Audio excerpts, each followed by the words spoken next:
This sandwich is less than $1, and the fancy version of this sandwich is about $20 and about the size of my thumb. I'm in Vietnam, famous for its amazing street food. Anan is a top 50 restaurant in all of Asia. Today, they face off. By the end, I'll compare the price and the taste to answer the question, what is better, cheap or expensive food? I booked a guide to help me find the best street food in all of Ho Chi Minh City, so it's time to go. This food tour consists of 7 different food items, 4 main dishes, 2 desserts, and a drink. My first experience with Vietnamese street food, actually Vietnamese food in general. This is like the first time I've ever had anything other than pho, really. What is this called? This is the chuối nếp nướng. Chuối means the banana inside. Nếp is sticky rice, and nướng is dairy leaf. I can't believe that makes this. Different. It looks so much different. And they pour the coconut milk on the top. It looks delicious. I'm a pretty picky eater, so after seeing this first dish, I got nervous. That is insane. I don't know what that was, but that was one of the most delicious things I've ever had in my life.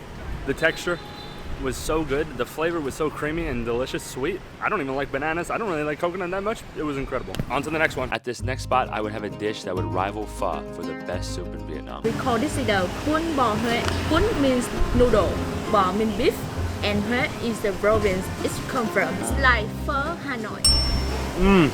This is better than pho. Way more flavor. The other day I went to a pho place and I was using chopsticks and the lady looked at me and she like went to the back and then she grabbed the fork. She's like, here, you're not doing it right. I would lick this bowl clean if I could. If you go to a Vietnamese restaurant, get this. This next spot is home to one of Vietnam's most iconic meals. Next stop, the world famous An Mi. My first one ever. Cars are rushing by here. It's a very tight street. Wow. What is that? Roasted pork. Wow. Crunchy bread, the fluffy inside, those fresh ingredients with the salty and fatty pork. Amazing. Definitely come here. I don't know how you would find it. Maybe I'll put it here somewhere. Hopefully you can find it. There's a crunch on the skin of that pork that adds so much texture to the sandwich. I know I say this a lot when I make these videos, but this is the best sandwich I've ever had. Next up. District 10 to find a flower market. We're at the flower market. I guess there's food here. This street is just lined with a million flowers and it smells amazing. This market was hectic, but it made me really feel like a local. Here, I tried my first ever Vietnamese drink, sugarcane juice. I will teach you how to say cheese in Vietnam. Trees? Cheers. Oh, cheese. Cheers. When drinking. Oh, Một, hi. hai, ba, yo. Louder and louder. It means you are very happy. The more drunk you are, the more loud you say. Yeah, you're right. Wow, really refreshing, really sweet. Oh, Correct. oh, so much flavor. Ba, nung, sa. I feel like I've been missing out on this kind of food just because I've been afraid to try the street food. Just because, I mean, I've heard weird things, but they're wrong. The street food is amazing. I'm getting really full. One of the best immersions in a culture I've ever had in my life. I can't believe I'm actually here doing this stuff. I never really thought I would. On to the last stop of the tour for dessert. I couldn't be more excited. This is the blanket. It looks like pudding.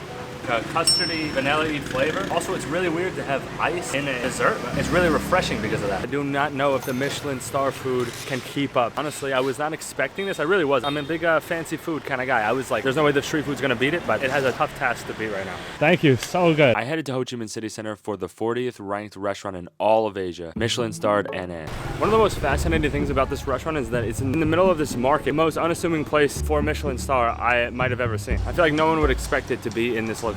But it is, and that makes it that much better. No pretentiousness in terms of the location, literally in the heart of the city with the people. Don't be fooled by the location. This restaurant isn't street food. The ambiance and service was great. Exactly what you would expect from a place with a Michelin star. Each plate, a spin on a classical Vietnamese dish. This fancy version of banh mi, spring roll, ben sao, and street-style pizza, each being delicious, creative, and one of a kind. When the bill came, it was over $1 million Vietnamese dong, which is around $70. While I normally love the luxury treatment of a fancy restaurant, I sat alone at that restaurant. Food was great, but the more time I spent here, the more I realized what food really does. It's a chance to connect with others. The street food made me feel a part of the city. I was shoulder to shoulder with locals, not even knowing what each other were saying, but feeling each other's energy, that we were all one and the same. Today, I found out why Vietnamese street food is some of the best in the world, and was clearly the winner, not just in value, but in taste.